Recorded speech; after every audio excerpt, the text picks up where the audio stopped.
Welcome to వియన్నాన్. ఈ నెల 27న జరగనున్న బీఆర్ఎస్ రజతోత్సవ సభకు మాజీ మంత్రి సూర్యాపేట ఎమ్మెల్యే జగదీశ్వర్ రెడ్డి ఆధ్వర్యంలో సూర్యాపేట జిల్లా నెమ్మికల్ మండలంలో మొదలైన ఎడ్ల బండ్ల ర్యాలీ హన్మకొండ కాలోజీ జంక్షన్ వద్దకు చేరుకోగా వారికి వరంగల్ పశ్చిమ నియోజకవర్గ బీఆర్ఎస్ పార్టీ తరఫున పెద్ద ఎత్తున స్వాగతం పలికిన మాజీ MLA Dasyam Vinay Bhaskar, BRS party Hanmakonda జిల్లా అధ్యక్షుడు.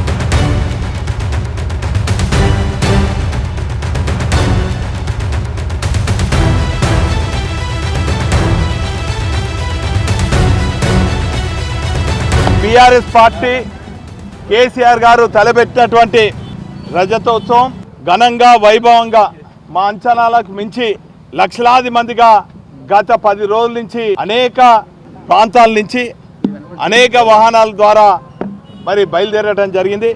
అందులో భాగంగా సూర్యాపేట ప్రాంతం నుంచి మా జగదీష్ అన్న కాన్స్టిట్యున్సీ నుంచి బండి వెనుక బండి కట్టు 16 బండ్లు బయలుదేరి అని మరి సూర్యాపేట నుంచి 16 బండ్లు ఎడ్ల బండ్లు బయలుదేరటం జరిగింది. మరి ఈ తీరుగా ఈరోజు వివిధ ప్రాంతాల నుంచి గత 15-16 నెలల నుంచి ఆటో కార్మికులందరూ కూడా ఆటో సోదరులందరూ కూడా పడుతున్నటువంటి బాధల గురించి అన్ని అడ్డాలపైన త్రిచక్ర ఆటో సహకార సంఘం వాళ్ళు ప్రచారం చేస్తూ వాళ్ళు కూడా మరి సభాస్థలికి చేరుకోవాలని చెప్పి అన్ని ప్రాంతాల నుంచి ప్రచారం చేస్తూ రావటం జరిగింది.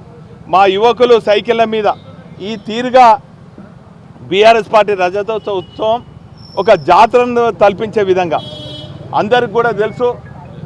ఈ వరంగల్ జిల్లాలో సమ్మక్క సారక్క జాతర 2 ఏళ్ళకోసారి ఘనంగా వైభవంగా స్వచ్ఛందంగా ఏ తిరిగైతే వస్తారో మరి బీఆర్ఎస్ పార్టీ జాతరకు కూడా ఈ సభకు కూడా మరి ఒక పండుగ వాతావరణంలో పిల్ల పాపలతోని పెద్ద ఎత్తున లక్షలాది మందిగా రావటం జరుగుతుంది. గత 20 రోజుల నుంచి కేసీఆర్ గారు సమీక్షిస్తూ కేటీఆర్ గారు పర్యవేక్షిస్తున్నటువంటి ఈ సభ ఉమ్మడి వరంగల్ జిల్లా నాయకత్వం అంతా కూడా సమిష్టిగా అన్ని ఏర్పాట్లు చేయడం జరిగింది.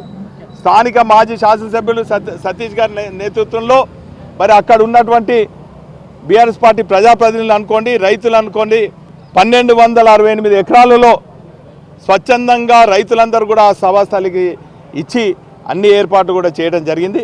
మరి కేసీఆర్ గారు వేసవిని దృష్టిలో పెట్టుకొని మాకు అన్నీ కూడా ఆదేశించడం జరిగింది.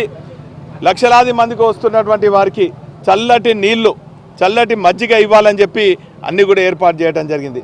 వేలాది మంది వస్తున్నటువంటి వేలాది వాహనాలలో వస్తున్నటువంటి లక్షలాది మందికి ఎక్కడ కూడా సౌకర్యం కలగొద్దని చెప్పి ఈ 2000 మంది వాలంటీర్స్ శిక్షణ పొందినటువంటి మా వాళ్ళందరూ కూడా మరి పెద్ద ఎత్తున ట్రాఫిక్ కంట్రోలింగ్తో పాటు ఎక్కడ కూడా అపశృతి జరగకుండా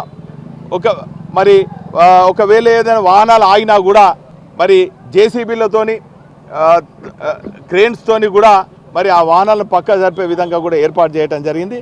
మరి ఈ తీరుగా మరి సభ మరి రేపు ఘనంగా జరుగుతున్న సందర్భంలో అడుగడుగున అధికార పార్టీ నాయకులు కానీ కేంద్రంలో ఉన్న బీజేపీ వాళ్ళు కానీ వాళ్ళ పార్టీల ఉనికి ఎక్కడ దెబ్బతింటుందని చెప్పి అడుగడుగున మాకు ఆటంకాలు సృష్టిస్తున్నారు. ఏదేమైనప్పటికీ కూడా కేసీఆర్ గారి నాయకత్వంలో బీఆర్ఎస్ పార్టీ బ్రహ్మాండంగా ప్రజల పక్షాన ఉంటుందని కూడా ఈ సందర్భంగా